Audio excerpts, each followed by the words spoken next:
Hello learners, welcome to my YouTube channel We Learning. This is Priya Barnewal and friends, आज हम अपने international business की series को continue करेंगे। तो आज हम करेंगे पार्ट 8। इससे पहले मैंने पार्ट 7 तक काफ़ी कुछ कवर करवा दिया है। In fact we have covered half of our syllabus in those parts. तो अगर आपने नहीं देखा तो आप वो वीडियोस भी ज़रूर देखना। और फ्रेंड्स, ज़्यादा से ज़्यादा इन वीडियोस को शेयर करो अपने फ्रेंड्स के साथ, सो दैट आपके फ्रेंड्स भी इन फ्री वीडियोस का लाभ उठा सकें। Okay, so today we are going to discuss International Monetary Fund IMF. So let's begin the class.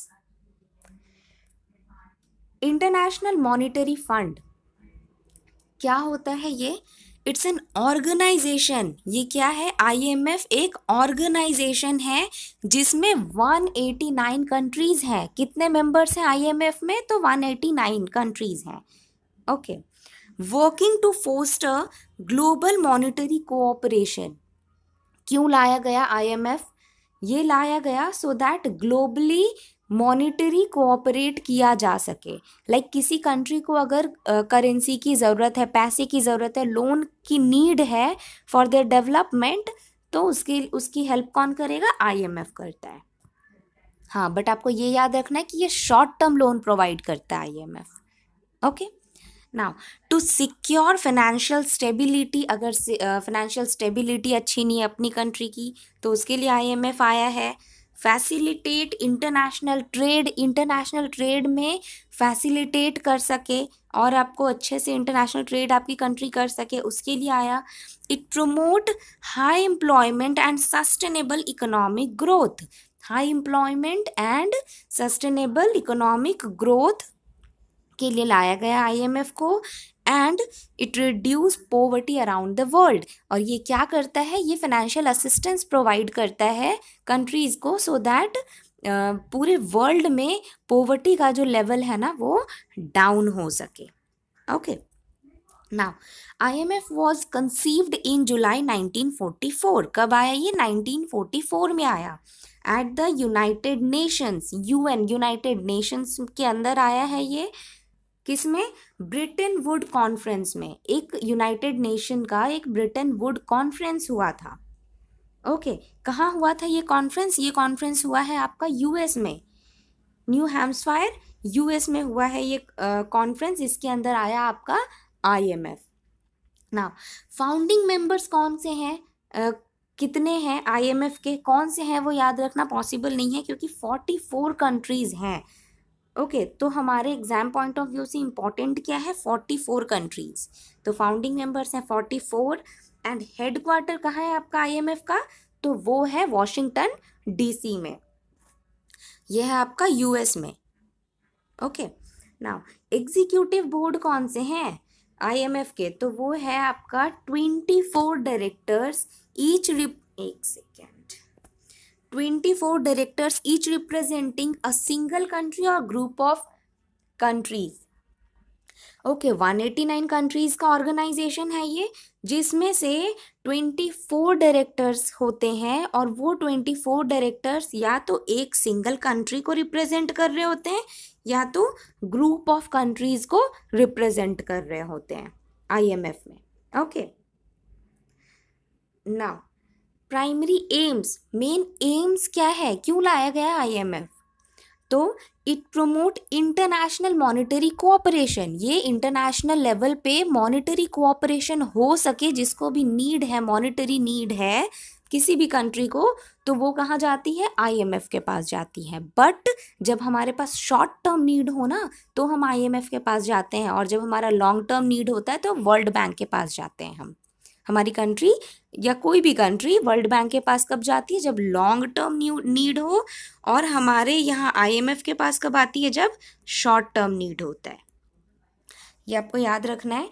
Now facilitate the expansion and balanced growth of international trade. ये क्या expand करता है और balanced growth देखता है इंटरनेशनल ट्रेड का, means international trade में भी हेल्प करता है।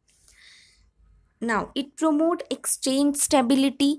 ये जो मनी एक्सचेंज होता है, ओके, करेंसी एक्सचेंज, उसमें भी हेल्प करता है आपका IMF. Now, it assists in the establishment of a multilateral system of payment. Payment का जो multilateral system होता है, ये करेंसीज, ये बहुत सारी कंट्रीज जो करेंसी एक्सचेंज करती है, तो या एसेट्स में जो एक्सचेंज होता है, तो उसको कौन देखता है? वो देखता है आपका IMF. Now, it make resources available to members experiencing balance of payment difficulties. ये resources available कराता है IMF. किसको? मेंबर, वो उसकी जो मेंबर कंट्रीज है ना, उनको रिसोर्सेस अवेलेबल करवाता है. कब करवाता है रिसोर्सेस अवेलेबल? जब उनको बैलेंस ऑफ पेमेंट में डिफिकल्टीज आ रही हो. अब बैलेंस ऑफ पेमेंट क्या है, तो वो मैंने पहले के वीडियोस में बताया, आपने नहीं देखा तो आप वो भी देखना, आपको कंसेप्ट क्लियर हो जाएगा उससे. तो ये सारे एम हैं, ओके, इसलिए लाया गया था आपका IMF. ना, ये कुछ आपके फैक्ट्स हैं जो आपको याद रखने ज़रूरी हैं, इंपॉर्टेंट फैक्ट्स हैं, ओके. क्या है? मैनेजिंग डायरेक्टर कौन है आपका IMF का? वो है Kristalina Georgieva. Okay. Now chief economist कौन है IMF का? तो वो है गीता गोपीनाथ. कौन है? देखो, ये सुनकर बड़ा अच्छा लगेगा. IMF में ये जो चीफ इकोनॉमिस्ट है ना वहाँ पे, वो हमारे इंडियन है. ये गीता गोपीनाथ, इंडियन नेम है ये. From October 1, 2018. ये कब आई हैं, कब से काम कर रहे हैं ये October 1, 2018 से है IMF में. किस पोस्ट पे है? चीफ इकोनॉमिस्ट के पोस्ट पे है. नाउ हेडक्वार्टर कहाँ है IMF का? तो ये वॉशिंगटन DC US में है. Membership 189 countries. मेन कौन इसको गवर्न कर रहा होता है? तो वो है आपका board of governors. Now parent organization means कहाँ से निकला है आपका IMF? ये मैंने पहले भी बताया आपको, ब्रेटन वुड्स से आया है ये. और ये कहाँ था? मेन ऑर्गेनाइजेशन कौन सा है इसका? तो ये है आपका United Nations. Okay. Now, the IMF was originally laid out as a part of the Bretton Woods system. Brayton would system से आया ये जब एग्रीमेंट हुआ था, कब आया है ये? 1944 में. अब देखो, ये जो हम देख रहे हैं ना इस स्लाइड पे, हम हिस्ट्री कर रहे हैं इसका, आपका IMF का. Now, during the Great Depression, countries sharply raised barriers to trade in an attempt to improve their failing economies. जब इकोनॉमीज फेल कर रही थी, प्रॉपरली वर्क नहीं हो पा रहा था, तब लाया गया आपका ये IMF को. ओके. ट्रेड बैरियर्स को भी रिमूव किया गया और जहाँ ज़रूरत था वहाँ बैरियर्स भी लगाए गए. Means proper functioning international trade का, वो किसके अंदर आया? IMF के अंदर आया. The representatives of 45 governments met at the Bretton Wood conference. कितने लोग मिले थे? वो ये जो आपका ब्रेटन वुड कॉन्फ्रेंस हुआ, ब्रेटन वुड कॉन्फ्रेंस में ही ना हमारा IMF आया. तो वो उस कॉन्फ्रेंस में कितने गवर्नमेंट मीट किए थे? तो 45 गवर्नमेंट्स की मीटिंग थी और तब आया है आपका ये IMF. तो ये भी आपको याद रखना है. देखो, अब जो हमने पार्ट 7 से स्टार्ट करा है ना, ये पार्ट 7 के बाद का, इनफैक्ट मैं बोलूँगी पार्ट 6 के बाद का जितना पार्ट है आगे भी हम करेंगे, वो सारा आपका क्रैमिंग वाला है. तो आप नोट्स बनाते जाओ प्रॉपर वे में और फिर आपको ये सारी चीज़ें याद रखनी है. अच्छा, अभी IMF फंडामेंटल मिशन, IMF का फंडामेंटल मिशन क्या था? मेन मिशन क्या था IMF का? तो वो है आपका सर्वेलेंस. सर्वेलेंस मीन्स, आप हिंदी देखो इसका, तो निगरानी रखना है ना. तो किस पे निगरानी रखना? मेंबर कंट्रीज के ऊपर निगरानी रखना. The IMF overseas the international monetary system. IMF क्या देखता है? इंटरनेशनल मॉनेटरी सिस्टम कैसा चल रहा है वो देखता है, और मॉनिटर करता है फाइनेंशियल एंड इकोनॉमिक्स पॉलिसीज़ को. अपने मेंबर कंट्रीज़ के फाइनेंशियल एंड इकोनॉमिक पॉलिसीज़ को भी ये मॉनिटर करता है. क्यों? सो दैट उसमें डेवलपमेंट लाया जा सके, नेशनल लेवल पे, रीजनल लेवल पे या ग्लोबल बेसिस पे भी. आप बोलो। ओके, तो ये आपका सर्विलेंस में आता है। नाउ टेक्निकल असिस्टेंस भी प्रोवाइड करता है आईएमएफ। टेक्निकल असिस्टेंस मीन्स जो टेक्निकली नीड होती है ना कंपनीज की, कंट्रीज की, सॉरी इट्स कंट्रीज की जो टेक्निकल नीड्स होती है वो प्रोवाइड करता है, असिस्टेंस प्रोवाइड करता है कौन? आईएमएफ। देखो, to assist mainly low and middle income countries in effectively managing their economies, the IMF provides practical guidance. IMF क्या देता है? प्रैक्टिकल गाइडेंस देता है कि किस तरह से आपको चलाना है अपनी कंट्री को। ओके, एंड ट्रेनिंग भी प्रोवाइड करता है on how to upgrade institutions. आपके जो कंट्री के इंस्टीट्यूशंस हैं उनको कैसे अपग्रेड करना है, मीन्स और अच्छा कैसे कर सकते हो आप। ओके, तो ये सारे तरीके इस तरह से टेक्निकल असिस्टेंस प्रोवाइड करता है आपको आईएमएफ। ना लेंडिंग फैसिलिटीज प्रोवाइड करता है आईएमएफ, तो ये बहुत इंपॉर्टेंट है और हमारे नेट जेआरएफ वाले स्टूडेंट्स के लिए तो बहुत ही इंपॉर्टेंट है। इससे काफ़ी क्वेश्चंस आते हैं, ये हम थोड़ा डीप में पढ़ेंगे। ओके, तो लेंडिंग फैसिलिटीज प्रोवाइड करता है IMF. The IMF provides loans to countries that have trouble meeting their international payments and can not otherwise find sufficient financing on affordable terms. क्या बोला जा रहा है? जब कोई कंट्री प्रॉब्लम्स हो रही होती है, चाहे वो आप बोलो फाइनेंशियल प्रॉब्लम हो रहा है, इकोनॉमिक प्रॉब्लम हो रहा है, ओके, तो जब उसको पैसे की नीड होती है ना, फाइनेंस की नीड होती है, उसके पास नहीं है, तो वो कहाँ जाते हैं? आईएमएफ के पास जाते हैं। The financial assistance is design to help countries restore macro economic stability. Macro economic stability जो है, उनकी स्थिरता है वो बनी रहे, ऑल ओवरऑल स्थिरता जो है कंट्री की वो बनी रहे, इसलिए लाया गया आपका आईएमएफ। ना अभी देखो आईएमएफ कैसी फैसिलिटीज प्रोवाइड करते हैं। ओके, ये जो लेंडिंग फैसिलिटीज देखा ना हमने, तो कैसे लेंडिंग फैसिलिटीज प्रोवाइड करती है आईएमएफ? फर्स्ट है आपका स्टैंड बाय अरेंजमेंट्स। ये जो फैसिलिटीज मैं बता रही हूँ ना, इससे काफ़ी क्वेश्चंस आए हैं। आपका match the following, assertion reasoning में भी काफ़ी क्वेश्चंस आए हैं, तो ये ध्यान से सुनना। देखो, stand by arrangements, it give members the right to draw up to a specified amount of IMF resources during a prescribed period. Okay, means ये क्या प्रोवाइड करती है? ये जो आपका स्टैंड बाय अरेंजमेंट है, इस फैसिलिटी में क्या प्रोवाइड किया जाता है? मेंबर्स को राइट होता है कि वो आईएमएफ से पैसे ले सकते हैं, मॉनेटरी हेल्प प्रोवाइड करता है आईएमएफ यहाँ पे, लेकिन एक स्पेसिफाइड अमाउंट ले सकते हो आप एक स्पेसिफाइड पीरियड तक के लिए।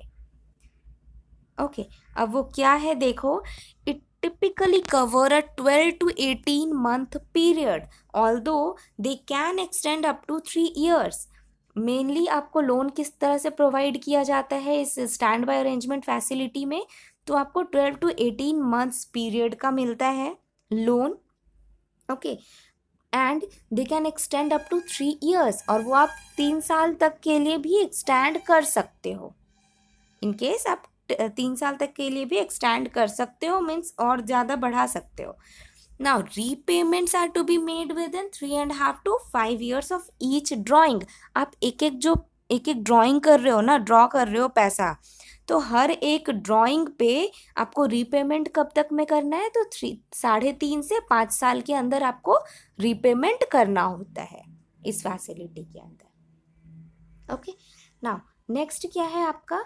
नेक्स्ट है एक्सटेंडेड फंड फैसिलिटी। अब एक्सटेंडेड फंड फैसिलिटी में क्या बोला जाता है? ये कब आया? ये आया आपका 1970 में। This idea and build up that IMF in 1974 is designed to provide assistance to members to meet their BOP deficit for longer period. अब किसी को अगर BOP deficit हो रहा है, BOP deficit क्या होता है? मीन्स आपका रिसिप्ट कम है बट आप पे ज़्यादा कर रहे हो, है ना?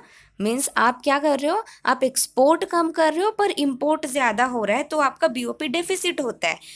तो बीओपी डेफिसिट में की जो प्रॉब्लम हो रही है अगर किसी कंट्री में, तो उसको मीट करना हो तो उसके लिए हम यूज़ करते हैं एक्सटेंडेड फंड फैसिलिटी। कितने दिन के लिए ये असिस्टेंस प्रोवाइड करता है? तो ये असिस्टेंस प्रोवाइड करता है आपको 3 to 4 ईयर्स, 3 से 4 साल के लिए लोन प्रोवाइड करता है। And in amounts larger in relation to their quotas, और तो और हर एक कंट्री को ना कोटा असाइंड है उनकी एबिलिटी के अकॉर्डिंग। ओके, तो 3 से 4 साल के लिए मिलता है, ये तो है ही, ये आपका बेस है कि हाँ 3 से 4 साल तक के लिए आपको मिलेगा, असिस्टेंस प्रोवाइड होगा। प्लस आपका जैसा कोटा है ना आईएमएफ में, जितना कोटा है आपका उसके अकॉर्डिंग भी आपको ये प्रोवाइड करते हैं लोन। नाउ रीपेमेंट कब तक कर सकते हो आप ईएफएफ का? तो वो उसके लिए आपका है 4 से 10 साल। 4 से 10 साल तक में आप रीपेमेंट कर सकते हो अपने लोन का। चलो आगे बढ़ते हैं। Now compensatory and contingency financing fund, ये क्या बताता है? The compensatory and contingency financing fund provides loans to countries experiencing shortfalls in export earning due to unforeseen circumstances. देखो ये आपको याद रखना है, कंपनसेटरी कंपनसेट कर रहे हैं, है ना। Compensatory and contingency financing fund में क्या बोला जाता है कि जब आपके एक्सपोर्ट से जो अर्निंग हो रही है ना आपको, उसमें गिरावट आ गई है, एक्सपोर्ट से अर्निंग में गिरावट आ गई है, क्यों? रीज़न है नेचुरल डिजास्टर कुछ आ गया आपके कंट्री में। ओके, लाइक किसी कंट्री में ड्रॉट चल रहा है बहुत दिन से, ठीक है, तो उसके वजह से फिर उसका एक्सपोर्ट प्रॉपर नहीं हो पा रहा, या फिर बारिश हो गया बहुत ज़्यादा, तो फसल खराब हो गई, आप एक्सपोर्ट नहीं कर पाए प्रॉपरली। तो ये सारे रीजंस होते हैं, इन सब की वजह से अगर आपका एक्सपोर्ट अर्निंग कम हो रहा ना, तो तब हम क्या यूज़ करते हैं, तब हम आईएमएफ कैसे प्रोवाइड करती है help? Compensatory and contingency financing fund के थ्रू।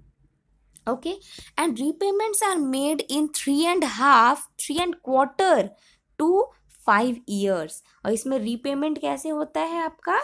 3.25 to 5 ईयर्स तक आप रीपेमेंट कर सकते हो, ओके, लोन का।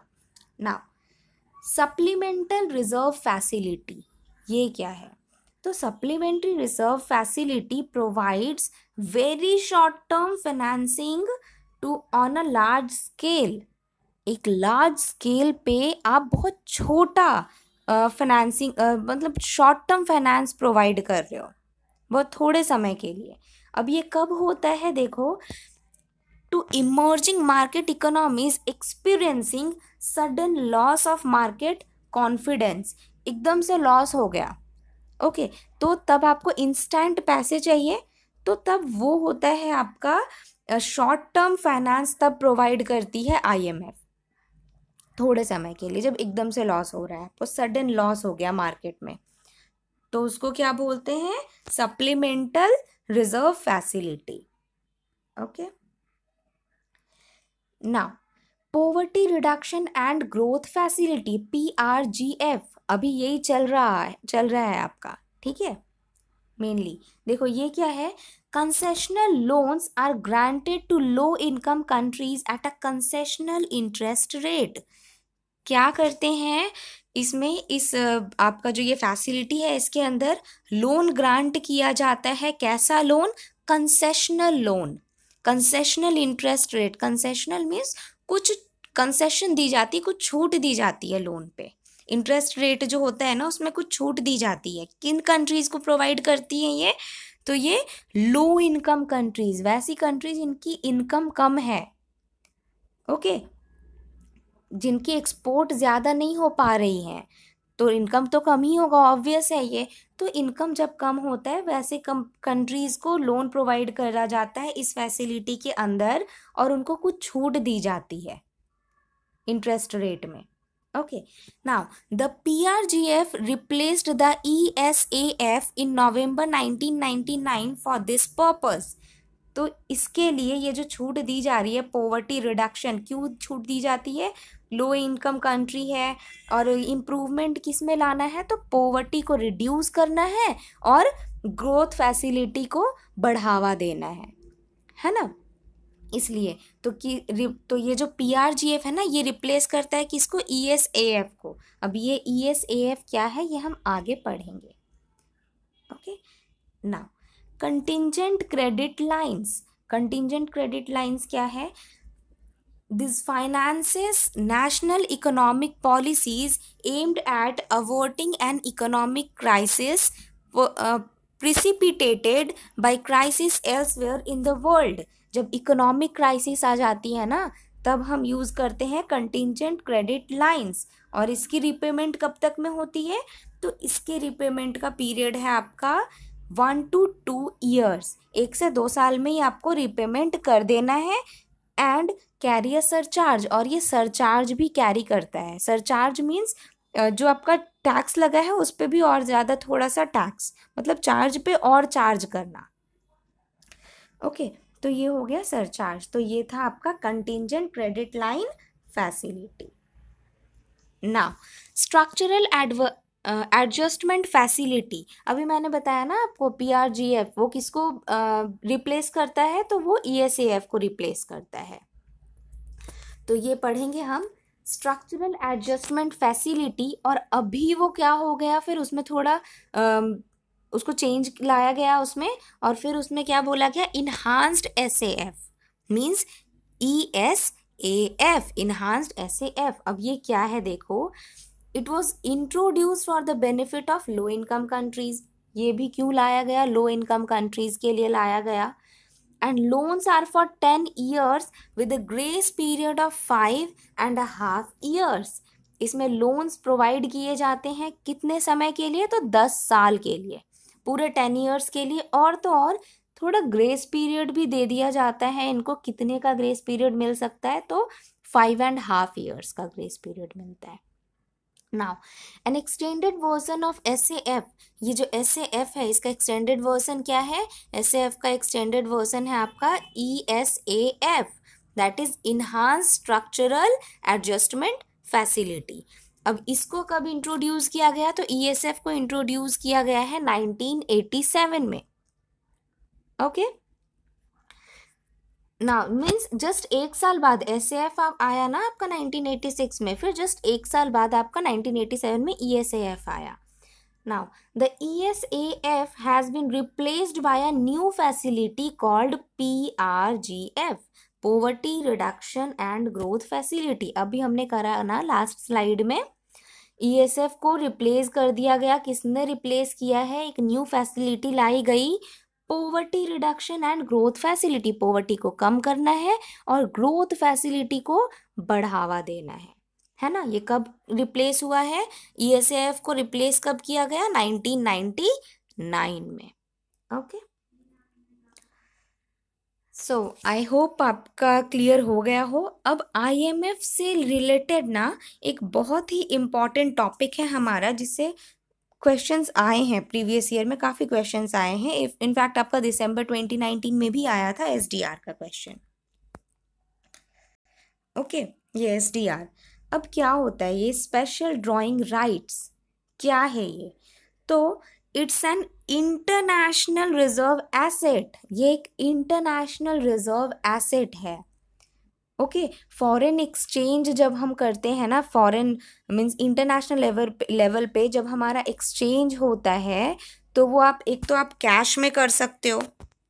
एक सेकेंड देखो, इस पे मैं बताती हूँ। एक तो फॉरेन एक्सचेंज में आप कैश में आप कर सकते हो एक्सचेंज। ओके, मीन्स आपका जो लेन देन होता है सामान का, वो आप कैश में कर सकते हो या गोल्ड में कर सकते हो, या और अब आया है आपका SDR, आप SDR में भी कर सकते हो, स्पेशल ड्राइंग राइट्स। अब ये क्या है, चलो डिस्कस करते हैं। मैंने बताया ये इंटरनेशनल रिजर्व एसेट है। It was created by the IMF इन 1969। किसने क्रिएट किया, IMF ने क्रिएट किया। कब आया, 1969 में। क्यों आया, to supplement its member countries official reserves. ये सप्लीमेंट करता है अपने मेंबर कंट्रीज को ऑफिशियल रिजर्व्स में। अब इसका क्या मतलब है, तो देखो इसका मतलब क्या है ना, अब एक एग्जाम्पल से मैं बताती हूँ। अब ये है इंडिया, ओके। इंडिया को चाहिए जापान की करेंसी। इंडिया को उसके साथ ट्रांजैक्शन करनी है जापान के साथ, तो इंडिया को जापान की करेंसी चाहिए। तो जापान की करेंसी वो कैसे ले सकता है? तो वो आईएमएफ के पास जाकर जापान की करेंसी ले सकता है in return to SDR. Means India के पास एसडीआर है, ओके। इंडिया के पास क्या है? एसडीआर है। तो वो आईएमएफ के पास जाकर जापान की करेंसी एसडीआर के बदले ले सकता है, मतलब एक्सचेंज कर सकता है। ये एसडीआर देगी इसको, इंडिया देगी एसडीआर, और जापान की करेंसी ले सकती है। तो ये है एसडीआर का काम, ओके। तो it supplement its member countries official reserves. Now the SDR serves as the unit of account of IMF. SDR को यूनिट ऑफ अकाउंट भी बोलते हैं क्योंकि ये एक यूनिट है ना, ये कोई करेंसी नहीं है। SDR is neither a currency not a claim on the IMF. आप कोई क्लेम नहीं डाल रहे हैं, आईएमएफ पे कोई क्लेम नहीं कर रहे हैं, और ना ये किसी तरह की करेंसी होती है। ये बस एक यूनिट है जिसके बदले आप एक्सचेंज कर सकते हो दूसरी करेंसीज पे, है ना। Now and some other international organizations, okay. Now, rather, it is a potential claim on the freely usable currencies of IMF members. हाँ, लेकिन जो IMF के मेंबर्स हैं सिर्फ वो लोग ही इसका फ़ायदा उठा सकते हैं, एसडीआर का फ़ायदा उठा सकते हैं। SDRs can be exchanged for this currencies. तो कुछ करेंसीज हैं उसमें ही एसडीआर की जा सकती है, ओके। एक्सचेंज कर सकते हो आप। तो वो कौन सी करेंसीज हैं? वो है आपकी यूएस का आपका डॉलर, यूरो, चाइना का yuan, Chinese yuan, Japanese yen and British pound sterling, okay. तो ये 5 हैं। कितनी है आपकी टोटल?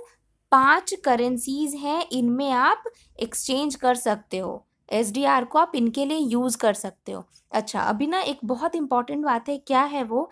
अब आप देखो ये जो 5 है ना, इसमें से लेटेस्ट कौन सी है? मतलब लेटेस्ट जो ऐड हुई है इन करेंसीज में वो है आपकी चाइनीज युआन, ओके। कब ऐड हुआ ये? तो ये हुआ है आपका अक्टूबर 1, 2016 में, ओके। अक्टूबर 1, 2016 में आपका ये चाइनीज युआन ऐड हुआ है स्पेशल ड्राइंग राइट्स की करेंसीज में।